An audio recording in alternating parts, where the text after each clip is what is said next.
आकाशवाणी हुई, हे राजा विक्रमादित्य, तुम्हारी साधना से हम प्रसन्न हुए, अपनी इच्छा बताएं। विक्रम अगले ही क्षण सामान्य अवस्था में आ गए और हाथ जोड़कर बोले कि वे अपने द्वारा किए जा रहे महायज्ञ में पवन देव की उपस्थिति चाहते हैं। पवन देव के पधारने से उनके यज्ञ की शोभा बढ़ेगी। ये बात विक्रम ने इतना भावुक होकर कही कि पवन देव हंस पड़े। उन्होंने जवाब दिया कि सशरीर यज्ञ में उनकी उपस्थिति असंभव है।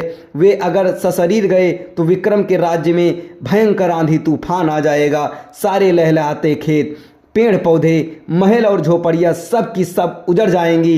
रही उनकी उपस्थिति की बात तो संसार से हर कोने में उनका वास है, इसलिए वे अप्रत्यक्ष रूप से उस महायज्ञ में उपस्थित रहेंगे।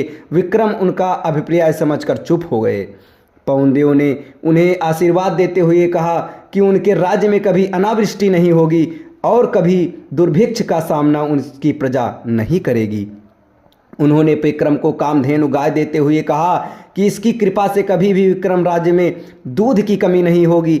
जब पवन देव लुप्त हो गए तो विक्रमादित्य ने दोनों बैतालों का स्मरण किया और बैताल उन्हें लेकर उनके राज्य की सीमा तक आ गए। जिस ब्राह्मण को विक्रम ने समुद्र देवता को आमंत्रित करने का भार सौंपा था, वह काफ़ी कठिनाइयों का झेलता हुआ सागर तट पर पहुंचा। उसने कमर तक सागर में घुसकर समुद्र देवता का आह्वान किया। उसने बार बार दोहराया कि महाराज विक्रमादित्य महाराज महायज्ञ कर रहे हैं और वह उनका दूत बनकर उन्हें आमंत्रित करने आया है।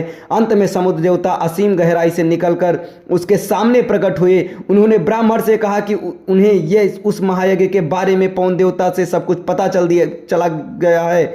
वे पवन देव की तरह ही विक्रमादित्य के आमंत्रण का स्वागत तो करते हैं, लेकिन सशरीर वहां सम्मिलित नहीं हो सकते। ब्राह्मण ने समुद्र देवता से अपना आशय स्पष्ट करने का सदर निवेदन किया तो वे बोले कि अगर वे यज्ञ में सम्मिलित होने गए तो उनके साथ अथाह जल भी जाएगा और उसके रास्ते में पड़ने वाली हर चीज़ डूब जाएगी।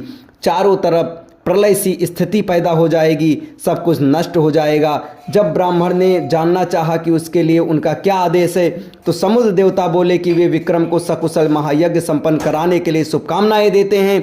अप्रत्यक्ष रूप से यज्ञ में उद्योगपति विक्रम उन्हें महसूस करेंगे, क्योंकि जल की एक एक बूंद में उनका वास है। यज्ञ में जो जल प्रयुक्त होगा उसमें भी वे उपस्थित रहेंगे। उसके बाद उन्होंने ब्राह्मण को 5 रत्न और 1 घोड़ा देते हुए कहा, मेरी ओर से राजा विक्रमादित्य को ये उपहार दे देना। ब्राह्मण घोड़ा और रत्न लेकर वापस चल पड़ा। उसको पैदल चलता देख वह घोड़ा मनुष्य की बोली में उससे बोला कि वे इस लंबे सफ़र के लिए उसकी पीठ पर सवार क्यों नहीं हो जाता। उसके ना नुकुर करने पर घोड़े ने उन्हें समझाया कि ये